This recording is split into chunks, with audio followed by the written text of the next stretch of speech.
안녕하십니까. 캔사스 하모입니다. 항소심 첫 공판을 바라보면서 희망의 명제를 풀어봐 보려고 합니다. 네, 이러한 제목으로 말씀드려 보려고 하는데요.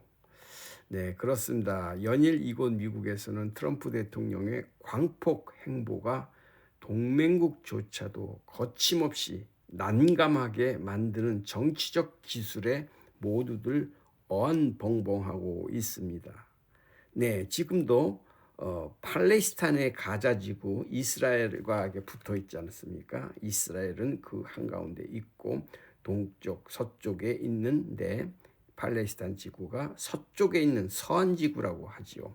이 가자 지구에 대해서 트럼프 대통령이 던진 해법에 대해서 지금 지구촌은 또 한 번 출렁이고 있습니다. 물론 한국과 대한민국과는 그렇게 큰 연관성은 없는 명제이겠지만 지금 그런 뉴스는 전 지구촌을 지금 출렁이고 있지요. 네, 물론 이와 관련 여러 평론들 또 무슨 그런 기사들이 이미 많은 분들이 평론하고 시사하여서 저는 오늘은 여기에 대해서는 뭐 굳이 긴 말씀은 못 드리고 그런 뉴스를 듣더라도 항상 저 너머를 보는 그러한 안목이 필요하다. 저는 이렇게 말씀드려 보는 것입니다. 예를 들어서 이민 정책을 많이 지금 미국에서 하고 있는 이민 정책, 불법 체류자, 서류 미비자라고도 합니다. 네. 근데 이 불법 체류자는 크게 두 가지가 있어요. 불법으로 즉 말해서 몰래 무슨 뭐 월경을 한다든가 뭐 어떻게 해서든 몰래 정식으로 입국한 사람이 아닌 몰래 들어온 불법 체류자와 미국 땅을 정식으로 밟았어요. 들어올 때는. 그런데 살다 보니까 어떻게 하다 보니까는 불법 체류자가 된 사람이 있습니다. 그들과는 하늘과 땅 차이인 것을 먼저 말씀드려 봅니다. 네, 우리는 지금 미국에 사는 사람들은 다 불법 체류자 하면 똑같이 지금 생각하고 있는 것 같는데 그렇지는 않습니다. 정당하게 예를 들어서 관광 비자라든가 무슨 그 여행용 뭐 ETA인가 뭐 그런 걸로 해서 들어왔지 않습니까? 그런 분들은 세금 잘 내고 쭉 이렇게 살아가다 보면은 기회가 있는데 불법으로 들어온 사람들, 멕시코를 통해서 그 담을 넘어서 온다든가 뭐 캐나다를 통해서 뭐 호수를 건너서 온다든가 그런 여러 이유가 있거든요. 그런 사람들은 용서받기가 어렵습니다. 네, 그런 차이가 있다라는 것을 먼저 말씀드려 보고요. 그래서 오히려 지금 이렇게 많은 불법 체류자들이 썰물같이 이렇게 쫓아 내보낼 때 오히려 정식으로 입국해서 영주권과 시민권을 준비하는 사람들에게는 오히려 틈새가 보이고 있기 때문에 좋은 컨설팅 팀들 있지 않습니까? 이민에 대한 여러 도와주는 그런 그 회사라든가 또 좋은 변호사님들을 만난다면 오히려 지금이 좋은 기회다. 이렇게 말씀드려 보고 싶어요. 예를 들어서 무슨 간호학과 같은 데를 나온다면 이민은 굉장히 쉽다. 이렇게 말씀드리고요. 아무튼 길은 많습니다. 네, 제가 이런 말씀을 드리는 이유는 어려울 때도 기회가 있고 기다림의 보람은 오히려 이럴 때 오히려 찾아올 수 있다. 이렇게 저는 말씀드리고 싶네요. 혹시 네, 이민에 관계돼서 어떻게 하면 좋을까요? 하는 것을 물어보신다면 저에게 자기의 그 이메일이라든가 이런 걸 주시면 제가 아는 대로 제가 말씀드릴 수 있어요. 왜 그러냐면 저는 제 스스로 저는 영주권도 제가 했고 시민권도 제 스스로 했습니다. 물론 최종적으로 변호사한테는 검토를 받았지만 모든 것을 제가 했기 때문에 그렇습니다. 서류도 엄청 많이 제가 준비를 했어요. 영어도 그때 잘 모르는 주제에 어쨌든 그랬습니다. 네, 그래서 오늘은 이렇게 제가 어려운 말씀을 먼저 쭉 깔아 놓아 보았습니다. 네, 그래서 우리 인간들 사람들은 많은 사람들이 가는 길로 가려고 하는 본성이 있습니다. 유행 따라 가려고 하고요. 그렇습니다.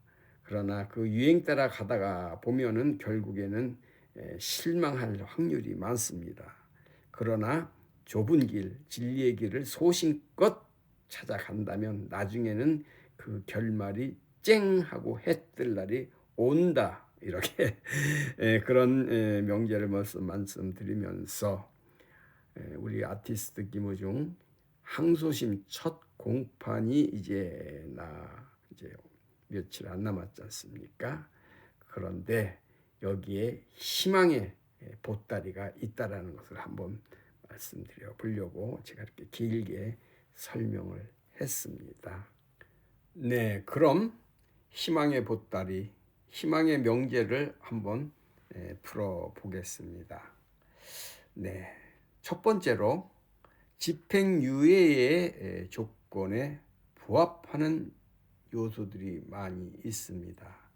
네, 이 제목만, 이 명제만 가지고도 좀 시간이 많이 할애가 되는 요소이지만은 간단하게 말씀드리면 3년 이하의 징역을 선고할 경우에 집행유예를 선고할 수 있습니다. 네. 그래서 집행유예의 뜻이라는 것은 왜 집행유예라는 그러한 제도가 만들어졌는가?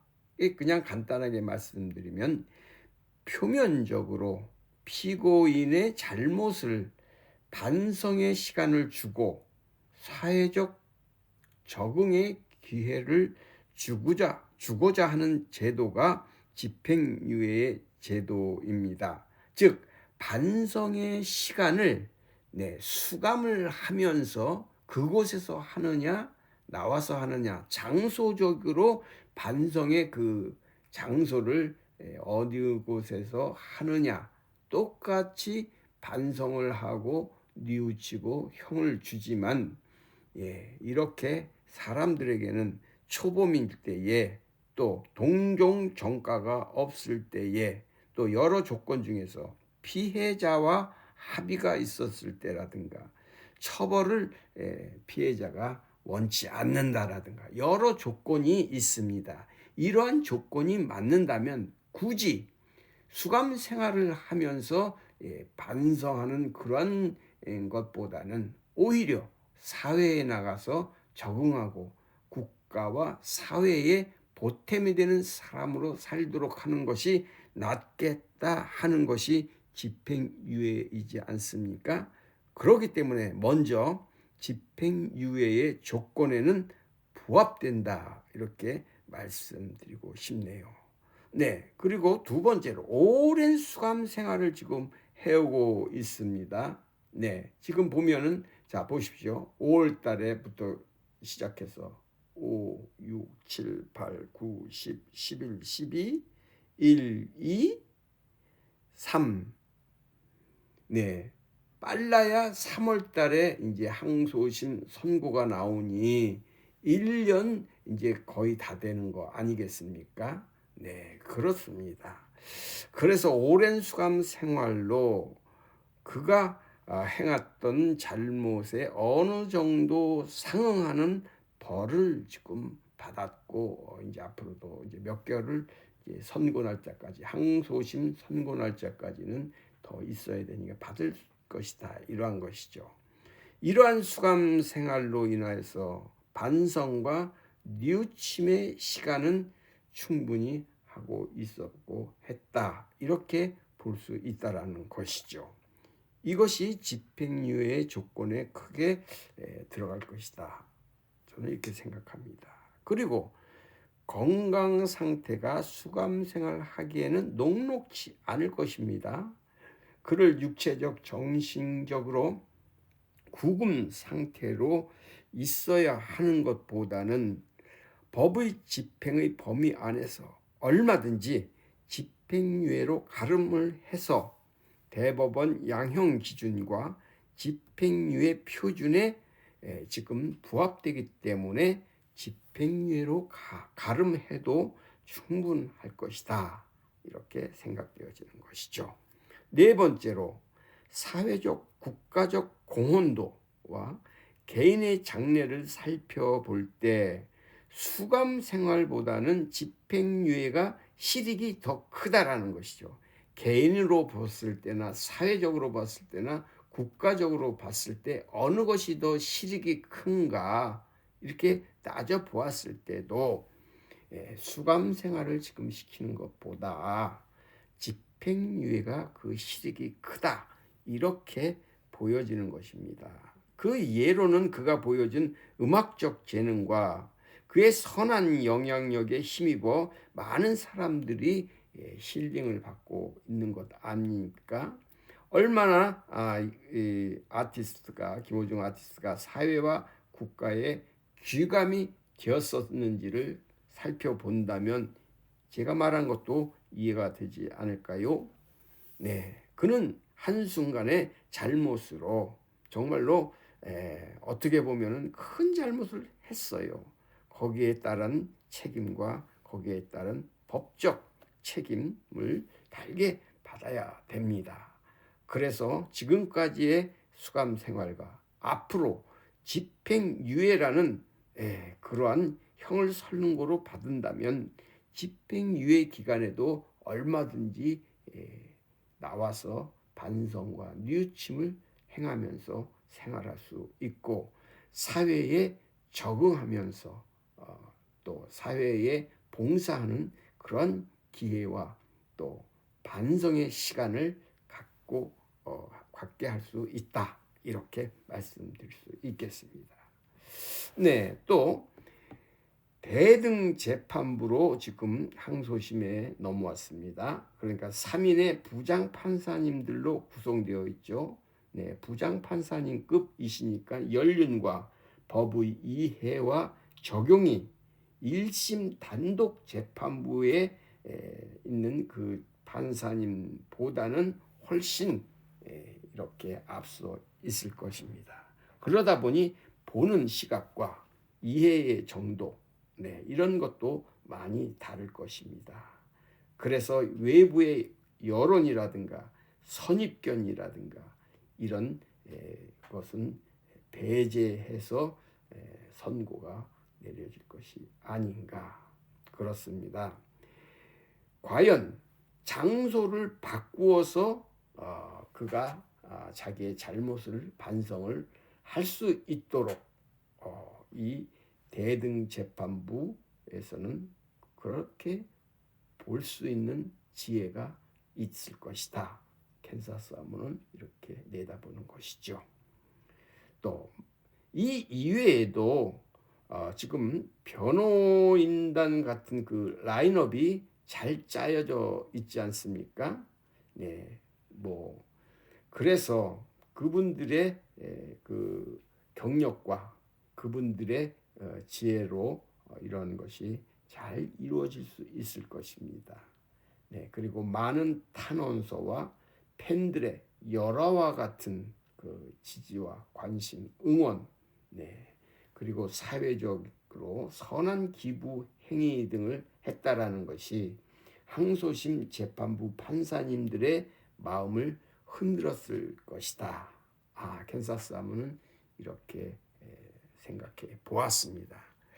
네, 그래서 항소심 첫 공판을 제가 이렇게 보면서 희망의 보따리, 희망의 명제를 제가 잠깐 풀어 보았습니다.